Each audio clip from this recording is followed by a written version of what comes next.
नमस्कार। श्री वैद्यनाथ पंचांग के इस अंक में आपका हार्दिक स्वागत है। आज हम लोग चर्चा करेंगे यम दिया जो जलता है चतुर्दशी के दिन।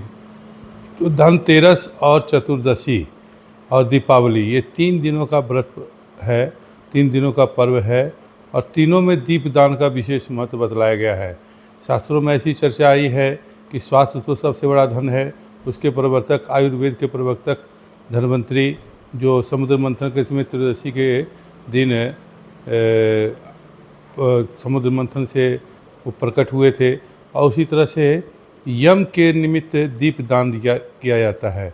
यम जो है वो भी जो है सो काल का एक रूप है और बलि ने जब वर प्राप्त किया था वामन भगवान से तो उन्होंने 3 दिनों तक अपना साम्राज्य स्थापित करने का निवेदन किया था। इसलिए यह 3 दिन बलि का साम्राज्य माना जाता है। बलि ने उसमें विष्णु भगवान से प्रार्थना की थी या वर मांगा था, जो भी मेरे निमित्त दीपदान करेंगे उसके साथ लक्ष्मी का वास रहेगा और यम का भय नहीं रहेगा उसको। और वो यही यम दीप जो जलता है तो यम दीप जो है सो यम के भय से भी, इस तरह से अनेक चर्चा और भी है।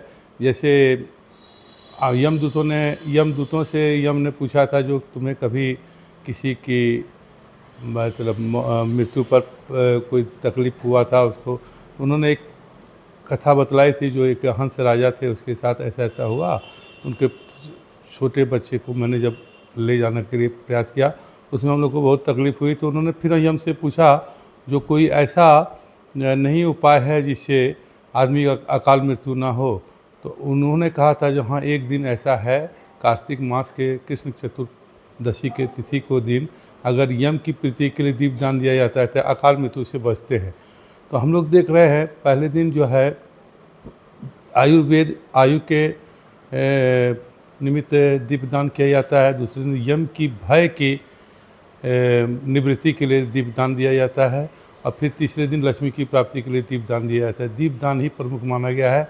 इसलिए जो यम दिया जो जलता है वो दक्षिण मुख तरफ करके चलता है। चतुर्वर्ती समायुक्तम सास पैन समन्वितम, तो तेल से जलता है और जो है वह चतुर्दशी तिथि को जलाया जाता है यम की प्रीति के भय की निवृत्ति के लिए। कालाय नमः, काल राजाय नमः, ऐसा जो शब्द है उनकी पूजा जो करते हैं हम लोग तो अपने भय की निवृत्ति के लिए करते हैं। श्री वैद्यनाथ पंचांग के संख्या में इतना ही। जय बाबा वैद्यनाथ।